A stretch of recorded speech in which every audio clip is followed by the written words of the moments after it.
There is a moment in almost every connection that she later points to as the one where everything shifted, when it went from something casual and uncertain into something she was genuinely invested in. And almost every time she describes that moment, the man listening expects to hear something romantic, something thoughtful, something surprising, some version of him at his best that finally tipped the scale.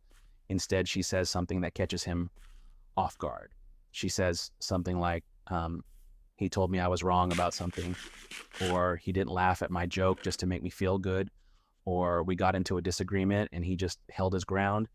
And I remember thinking something about that was different, and the man listening doesn't understand because everything he's been told, every instinct he has, every piece of advice he's absorbed about how to make someone like you points in the exact opposite direction.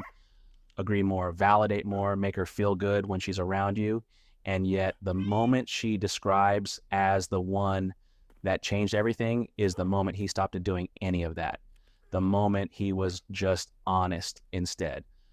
I want to understand why that is, because it points to something fundamental about attraction that gets buried under a lot of well-intentioned but ultimately misleading advice. Let's start with what reflexive agreement actually communicates. When a man agrees, not because he genuinely agrees, but because agreement feels safer than the alternative, because disagreeing creates friction, and friction feels risky when you're trying to make someone want to be around you.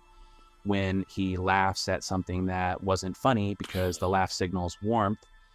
When he softens his opinion the moment she pushes back, not because she made a compelling case, but because the pushback itself made him nervous. That kind of agreement communicates something she receives before she consciously processes it. It communicates that he doesn't fully trust that he's interesting enough to stand in, that the real version of him, the one with actual opinions, actual reactions, actual responses that aren't calibrated to her approval, might not be welcome. And that distrust creates a specific quality in the interaction that she experiences as the absence of someone real. Because here's what a man who agrees with everything actually feels like to be around. He feels like a mirror, warm, pleasant, reliably reflective, but not a presence in his own right.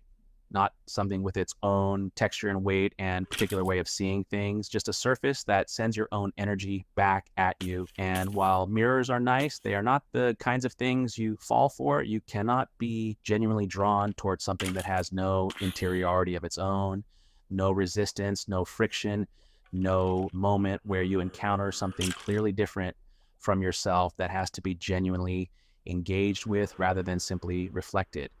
The disagreement does something specific that agreement can never do.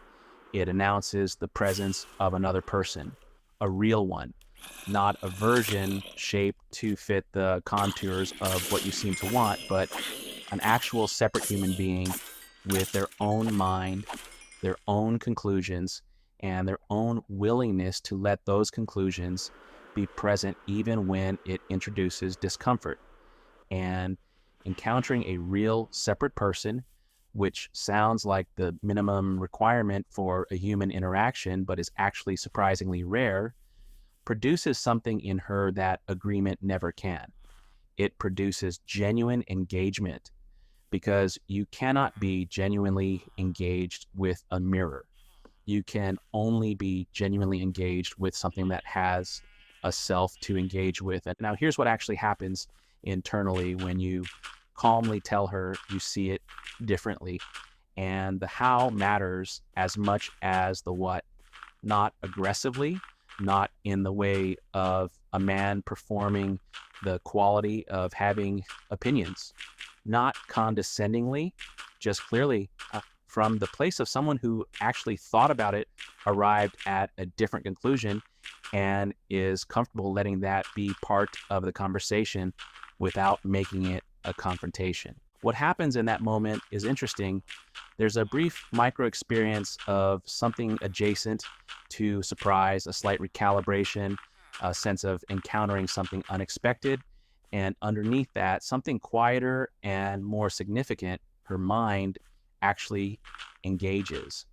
Not the way it engages when everything confirms what it already expected, the way it engages when it encounters something that requires actual thinking. And genuine engagement of the mind is one of the shortest paths to genuine engagement of the heart, because a person whose mind is actually working, who is genuinely reconsidering whether their view holds up against yours, is present with you in a way that agreement never produces. They are actually there wrestling with something, and the thing they're wrestling with is you. Being genuinely wrestled with is one of the most quietly intimate experiences a person can have in a conversation. Here's why most men don't do this. Not because they lack opinions. Most men have plenty. It is specifically in the context of a woman they're attracted to that opinions get managed, where the calculation between saying what you actually think and saying what seems most likely to produce warmth shifts heavily toward the second option. Because the outcome matters too much, the sense of what's at risk if she responds poorly is large enough that the honest thought gets edited before it leaves your mouth. And what arrives in its place is the safer version, the filtered version, the version that went through the question of what she wants to hear before it became words. And she feels the filter, not always consciously, but she feels the difference between words that came from an actual person who genuinely thought them and words that came from someone managing their impression. Words from an actual person land with the weight of something that was there before it was said.